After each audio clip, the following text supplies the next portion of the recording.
វីដេអូទាំង5ដែលខ្ញុំរកចំណូលពី Facebook បានច្រើនជាងគេបង្អស់ក្នុងចំណោមវីដេអូដែលខ្ញុំផុសកន្លងមកបាទបងប្អូនចឹងដឹងអត់ថាវីដេអូដែលខ្ញុំផុសប្រដងហ្នឹង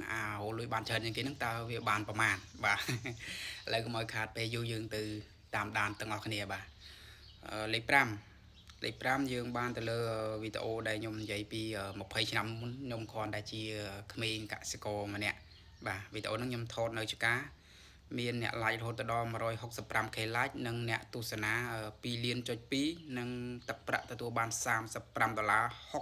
60 សេនបាទឃើញថាយើងច្រើនគួរសមដែរបងប្អូនបាទប៉ុណ្ណឹងគឺអែមហើយបន្ទាប់មកយើងចូលមកដល់លេខ4បងប្អូនបាទលេខ4ហ្នឹងគឺ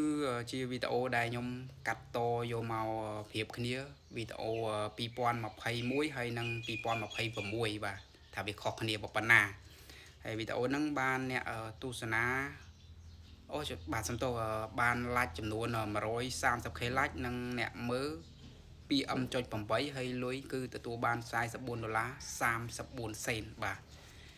ច្រើនដែរហ្នឹងបងប្អូនបាទប៉ុន្តែមិនងាយទេបងប្អូនបាទតម្រាំតបាន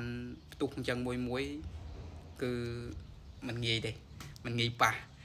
ឥឡូវកុំឲ្យខាតពេលយូរយើងទៅតាមដានវីដេអូបន្តទៀតបាទ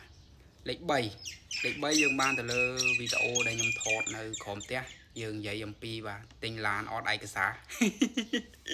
វីដេអូហ្នឹងគឺផ្ទុះខ្លាំងដែរបាទមានអ្នក like រហូតដល់ 182k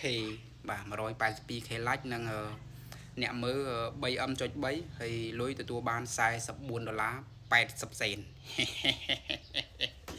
3វីដេអូនេះកប់ free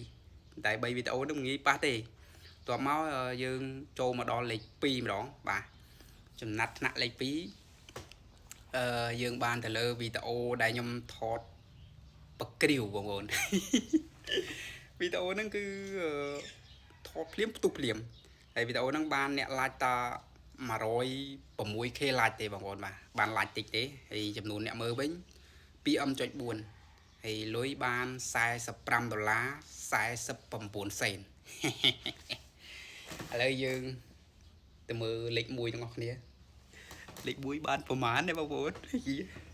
លេខ1គឺជាវីដេអូខ្ញុំលក់អីវ៉ាន់ធម្មតាទេបងប្អូនបាទហើយវីដេអូហ្នឹងគឺខ្ញុំលក់អីវ៉ាន់រៀងដាច់បាទដោយសារតែវាផ្ទុះហើយវីដេអូហ្នឹងគឺមានអ្នក like 195k like និងអ្នកមើលគឺ 5M.8 ហើយទឹកប្រាក់ទទួលបានគឺ$75 61 សេនបាទអាហ្នឹងលេខ1អញ្ចឹងគឺលេខ1អត់មានដល់100ទេគឺសម្រាប់ខ្ញុំបានត្រឹម$75ជាងហ្នឹងបាទអញ្ចឹងវីដេអូហ្នឹងគឺថាមានតែប៉ុណ្្នឹងទេបាទមិនមែនមកអួតទេគ្រាន់តែចង់មកថតមើលលេងថាតើអាលេខ1យើងនឹងវាបានប្រមាណបាទអញ្ចឹងមានតែប៉ុណ្្នឹងបាទអរគុណច្រើន